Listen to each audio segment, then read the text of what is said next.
Damn. What's going on, everybody? It's your boy Eddie J. A lot's been going on. We've been out here grinding, getting it, and I hope you guys is out here doing the same.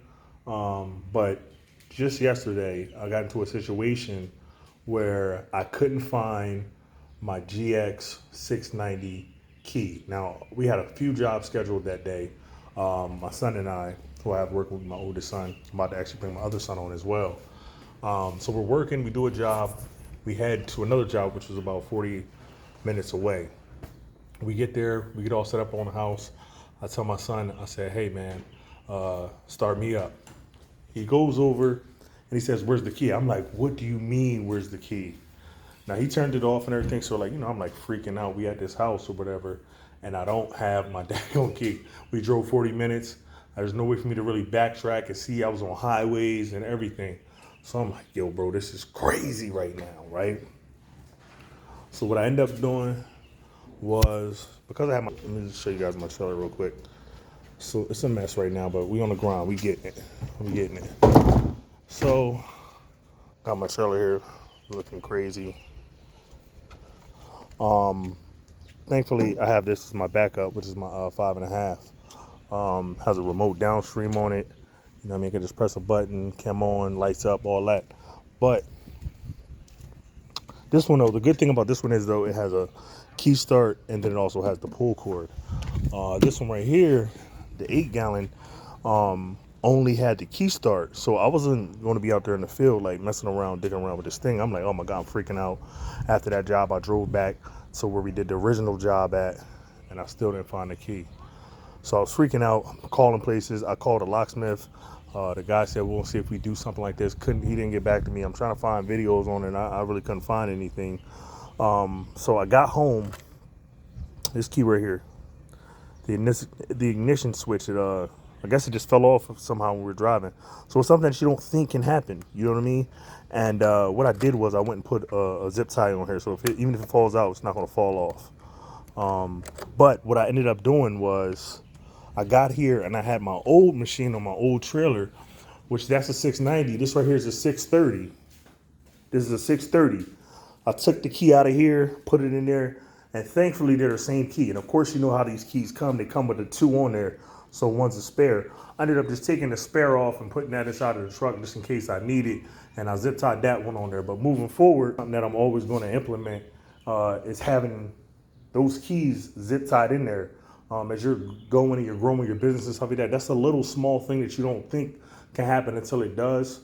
So always, like they tell us in the military, secure your gear. So definitely from here on out, I never want to be in that type of situation again.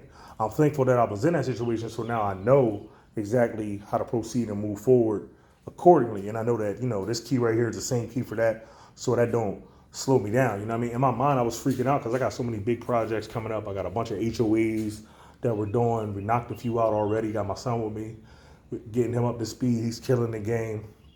So a lot of good things are on the horizon. And I'm like, man, that 8-gallon a minute is my biggest money maker because, I do a lot of downstreaming.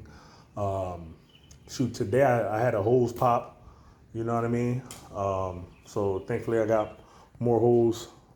I'm gonna just pull 100 feet off of there, pop it onto there, and keep it moving. So I'll replace the other hose as well, and just keep it moving, man. I got extra garden hose on this trailer, all this type of stuff. So it's always good to have backups, have multiples. I got different surface clean, bunch of crap, signs. I got 2 water-fed pole systems. I got 2 surface cleaners in the back of there. I got one over here. I got one over there. Really about being able to, stay mission capable and not let anything slow you down and happen to you that's going, mess your day. Old rings on your truck, little small stuff like that can really just, hinder your progress, and there's no need for that, you know what I mean? So always be constantly thinking of, what can slow me down, what can shut me down, and if there's something that you can fix and get it out the way prior to, always get the lesson out of everything, man. Everything is a learning experience. When that happened to me yesterday, that's what I call a traumatic learning experience. I didn't want to be in that situation, but thankfully I was in that situation and I was able to continue on the mission and get the job done.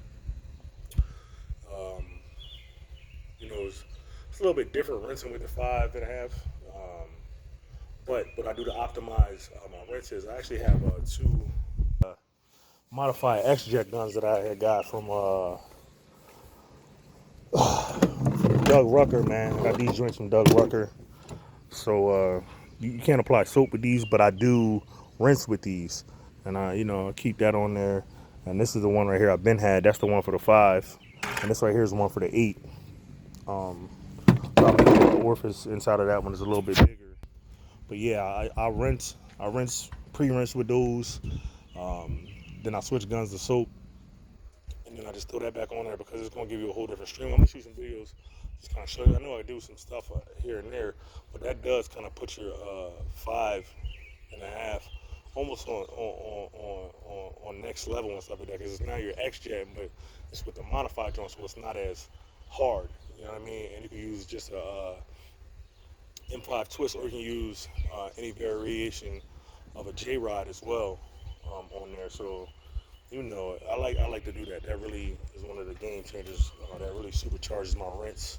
Um, you know, I really haven't been putting soap in my mix as well too.